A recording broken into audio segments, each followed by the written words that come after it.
ஆதிக்கம், ஆளுமை எதை பொறுத்தது? யார் முடிவெடுக்கிறது?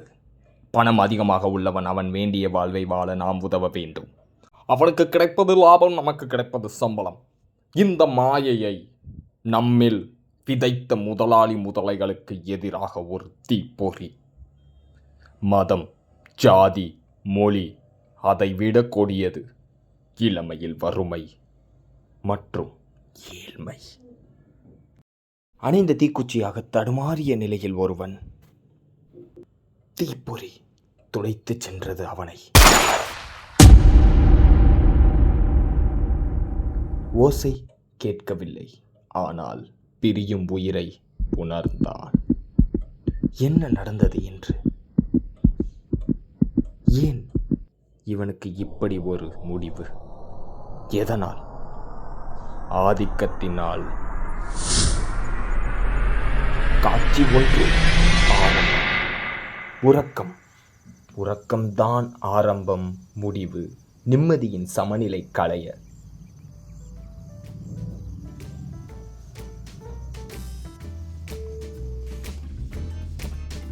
தீப்பொறியாக தயாராகி கொண்டிருக்கிறது இந்த தீக்குச்சி.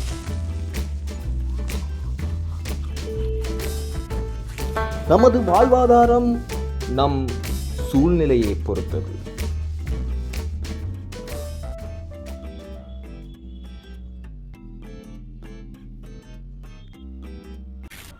அப்பொழுது உணர்ந்தான். அந்த ராசி பலனில் தோன்றிய வார்த்தையின் அர்த்தம் தீப்பொறியாளனின் முகம் அறிய. பின்னால் ஓடிக்கொண்டிருந்த ஒளி. இப்ப நீ அடிச்சு தோர்த்தனியே அந்த யாரு நீ? கவர்மெண்ட் கார்பரேஷன்ல வேலை செஞ்சுட்டு வெறும் 3000 ரூபாய் சம்பளத்தை வாங்கிட்டு கோமணத்தை கட்டிட்டு ட்ரைனேஜ்ல இறங்கி சாக்கடை அள்ளி வெளியே போட்டு சுத்தம் பண்ணிட்டு வாழ்வா சாவான்னு வெளியே வரானே, அவன் காலர் தூக்கிட்டு சொல்லலாம் கவர்மெண்ட் சேவன். ஏன்னா அசுத்தமா இருக்கிற நாட்டை சுத்தப்படுத்துறான். சரி, போயிட்டு வாடா, சீக்கிரமா போயிட்டு வாடா. அம்மாவிற்கு தெரிவித்து விட்டு புறப்பட்டது தீக்குச்சி. தனது அரசு வேலை வாய்ப்பிற்காக. தம்பி கவலைப்படாத, இன்னைக்கு அப்ளிகேஷன் போட்டுடலாம் என்ன, சரியா? தொலைவில் உள்ள அறிமுகமான கடைகளில் ஒன்றான. தம்பி இந்தா, இதில் உன் பேர் எழுது.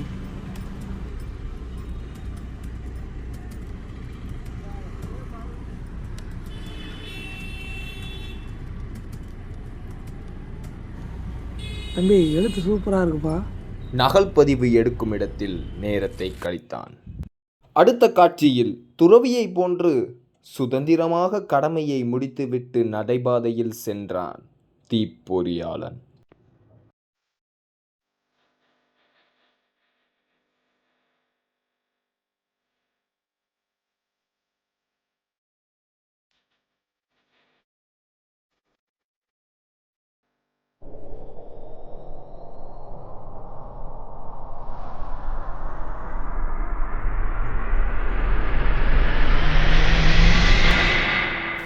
திடீரென கடலுக்குள் அள்ளி வீசப்பட்ட குப்பைகளில் கிடக்கின்ற மனித உடல் போல் காட்டினுள் பட்டான்.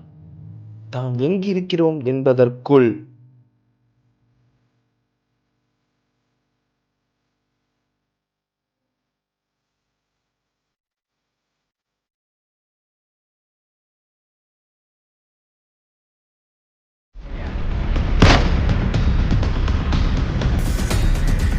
யோ, அங்க என்னையா சத்தம்? பாருங்கயா.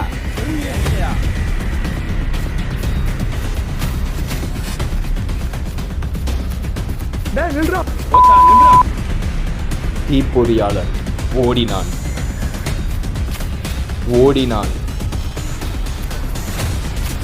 ஓடிக்கொண்டே இருந்தான். எல்லைக்கு அல்ல, அவர்களை எதிர்ப்பதற்கு.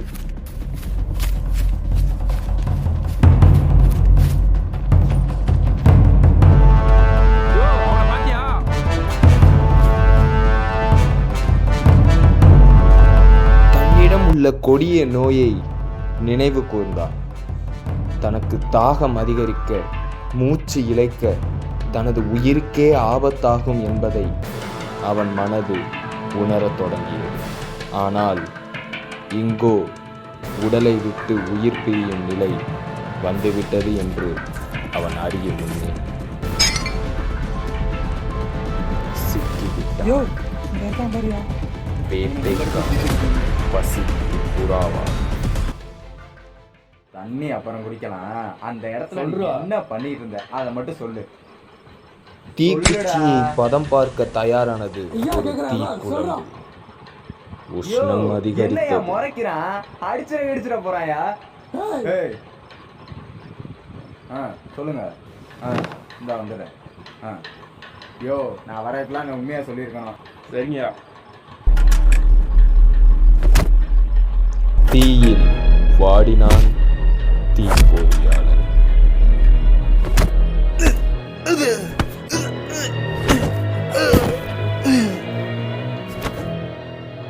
ஆயினும் எதிர்த்தான்.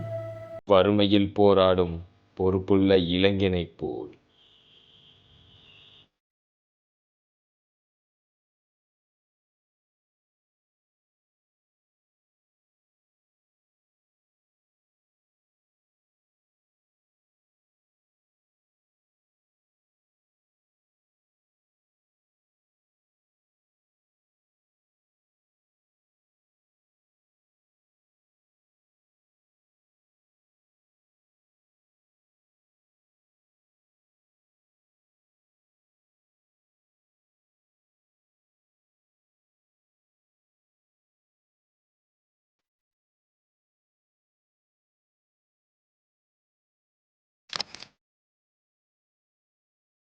தனது பெயர் எழுத கட்டளை வருகையில் எண்ணி பார்க்கிறான்.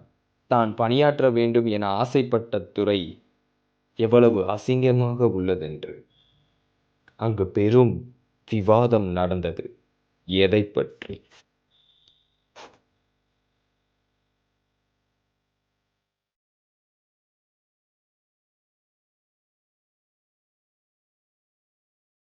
அங்கு நடந்த கொலையை பற்றி. அதை இவன் பார்த்தானா? அல்ல என்ன செய்து கொண்டிருந்தான்?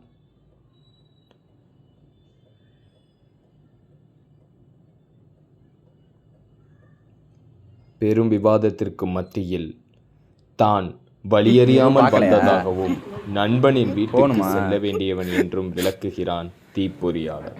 சரி போ. யா ஏய். கைதி கெட்டிய சுதந்திர நாடாக திகழ ஓட சுடப்பட்ட தீப்பொறியாளர். ஏன்? என்னோட ஃப்ரெண்ட்.